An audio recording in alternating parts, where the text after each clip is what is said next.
As cases of COVID-19 drop to near record lows, many of us hope another round of boosters will keep that trend going.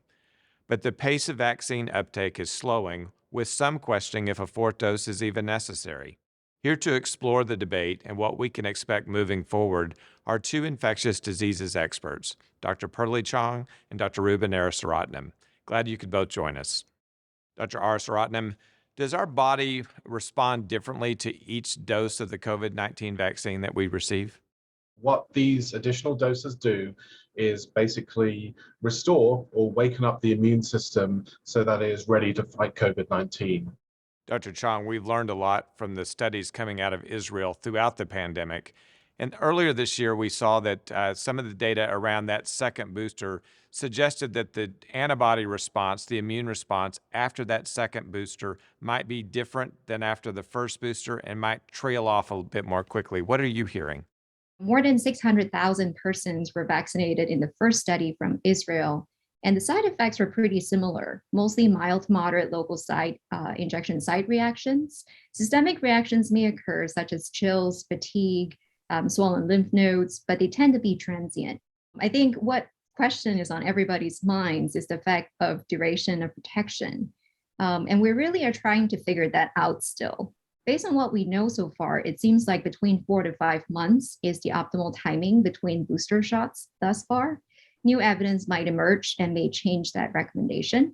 The COVID protection from booster shots lasts beyond the antibody levels dropping.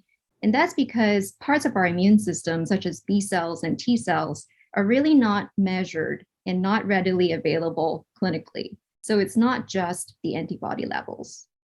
Dr. Arasaratnam, between the first booster shot and now with the availability of the second booster shot, many of my friends, many of my patients have had COVID-19. What's your advice for them about whether or not a booster shot is necessary? If they are healthy, with no chronic medical conditions, not on any immunosuppressive agents or immunosuppressing conditions, I do think it's reasonable to wait for a period of 3 to 4 months until there is a little bit more data out there and a more informed choice can be made. Dr. Chong, boosters have been particularly important for patients, for people who are immunocompromised.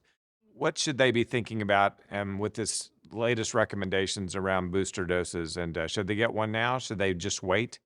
My advice to all of my immunocompromised patients is to strongly consider getting the second booster shot. And the rationale behind that recommendation is simply because the benefits that one derives from the second booster shot outweighs the potential risks. Dr. Arasaratnam, many people are thinking about vacation planning and should they get the booster closer to the time where they might depart for a vacation. Do you have advice for them? If you are someone who at this very moment is living in an area that has very low levels of COVID transmission, you're healthy, you've already got your first booster, and you know that you might be traveling in the next couple of months or in the summer to an area that might put you at high risk, I think in those circumstances, it's not unreasonable to wait and consider a second booster at a later point. Dr. Chong, with the most recent recommendations around the second booster, many people who are young and healthy that qualify based on age but don't have a lot of other medical conditions are wondering what to do. What would you suggest? I would suggest that they get fully vaccinated and get one booster dose. To date, the single booster dose continues to provide high levels of protection against severe disease from COVID-19. Dr. Arasaratnam, we're at UT Southwestern this week. We're seeing about 75% of our COVID tests being positive for the BA2 variant.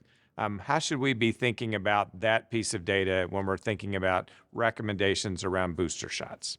The characteristics of this subvariant are that it is more transmissible, but vaccines are still very effective against protecting from severe disease from the subvariant. The recommendation would be to get vaccinated if you haven't, and that first booster is still incredibly important if you haven't got that first booster. Dr. Chong, many people are wondering what the future will hold in terms of needing boosters forever. How do you think this will play out? Will we be always receiving an annual vaccine or semi-annual vaccine in terms of booster doses? or do you think this will eventually, this requirement will go away?